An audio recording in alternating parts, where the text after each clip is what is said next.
The ballot. The vote. Some would say it is the most important symbol of our democracy, and that without it we would be lost. They say it is our most critical tool in political life, and that by casting our ballot, we are making our mark as a true citizen. Of course, I disagree. I think it's all a bit of a farce, really. Turning up every couple years to make a mark on a piece of paper is not as democratic as we would like to believe. And as an anarchist, I think that we need to go further in order to achieve a real democracy. However, recently Scotland had elections for its parliament, and across the United Kingdom there were smaller elections for local council seats. I, of course, ensured that I was registered to vote at my current address, and then went off to cast my ballot for the SNP. That might seem a bit strange since I am a self-described anarchist. Like, what kind of supposed anarchist would dare to lend legitimacy to the state by voting?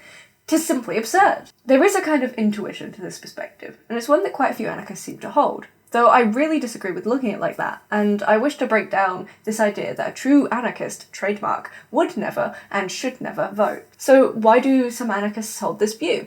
Well, there are a number of points that seem to keep coming up in conversations like this. It legitimizes the state. Voting pacifies the people. It doesn't change much. And some of these points do make a kind of sense, though others really don't seem to hold that much water. For instance, the idea that voting in some way legitimizes the state. I've tried to find a way to explain this beyond simply, by voting you are consenting to the state and its monopoly over violence, though I find that to be an incredibly weak argument, and I want to steelman it as much as possible, but I've really got to work with what I'm given.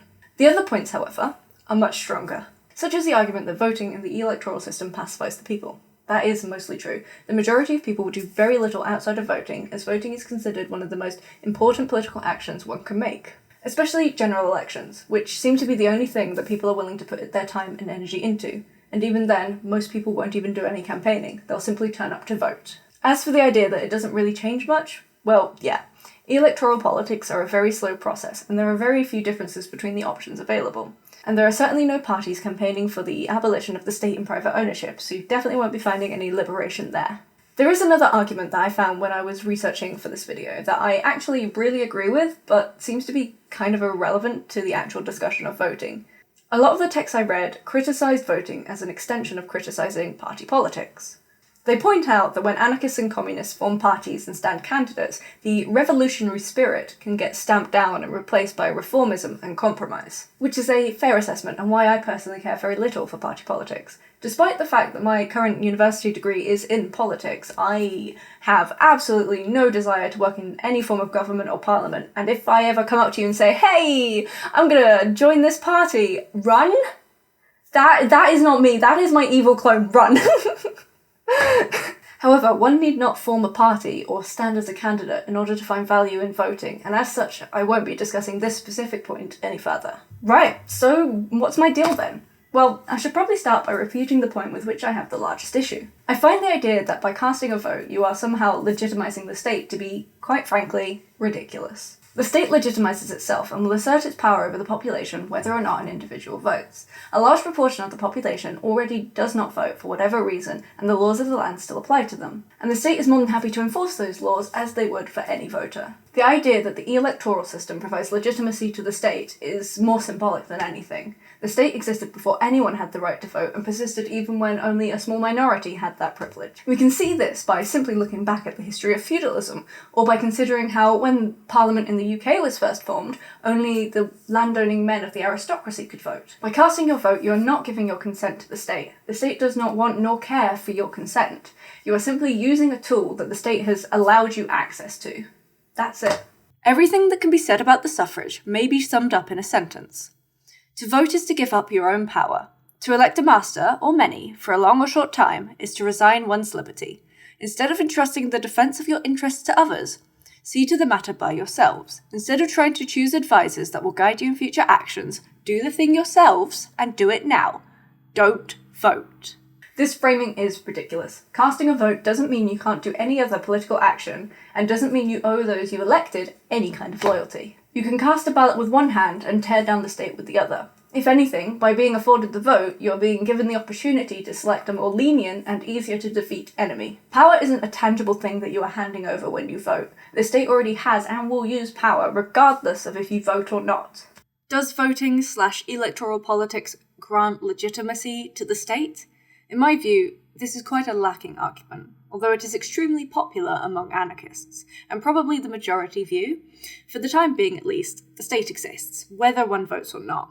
Legitimacy is in the eye of the beholder. There is nothing intrinsic to the act of voting, or to the non-act of not voting, which either grants legitimacy to the concept of the state or detracts from it. Same for other political participation. My response to the other 2 points I mentioned, however, is a lot more simple. In 2 words, who cares? Like, fundamentally, even if voting doesn't change that much, it doesn't take that much effort either, while also having a slight chance of bringing about some small amount of change or preventing future harm to our ability to organise. There is a point often brought up by anarchists arguing against the vote, which I believe could be attributed to my most wonderful waifu, Emma Goldman. Essentially, these anarchists argue that if the vote actually changed anything, they would make it illegal.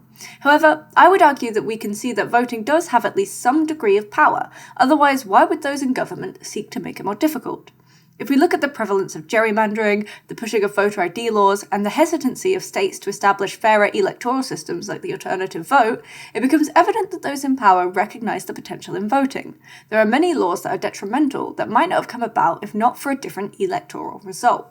A very real example of this is with the Police Crime Sentencing and Courts Bill, which is making its way through Parliament at the moment. This bill would severely limit the public's ability to organise in protest, which is a categorically bad thing for us as anarchists, and which I highly doubt would have come about if not for the Conservatives being in power. The same also applies to attaining rights for marginalised people. By taking the time to vote, you can help make it more likely that those that are marginalised can live safer and healthier lives. These people, in turn, would be better able to contribute within their own community for more radical change. I believe that the very generous estimate of maybe 90 minutes a year spent on voting is well worth the potential gain of protecting the rights of the marginalised or protecting our rights to safely organise. The cost/benefit really does seem to fall in our favour, and I think it would be a ridiculous waste to cast that aside in favour of intangible concepts like legitimacy. The only response I see to this is to take an accelerationist perspective, which is a perspective often attributed to the philosopher Nick Land. This entails basically that things getting worse is good actually, and that we should actually help to speed that process up, as it will somehow breed the conditions for a revolution against capitalism. Though personally, I don't think that the potential harm done to the most vulnerable amongst us is really worth it. There are many other avenues for change that we can pursue that don't entail harming our own. And in regards to the pacifying effects of the electoral system, talk to those around you about how we've got to do more and about what kind of things we can do beyond voting. Use elections as a jumping off point. Talk to your friends and family about voting and say yes and. Get involved in your community and bring those that are close to you with you and keep advocating for direct action alongside voting. Be the change you want to see and actively work against the passivity that comes as a byproduct of electoralism, rather than just washing your hands of it entirely. Though, at the end of the day, there is no right way to be an anarchist. Voting or not voting...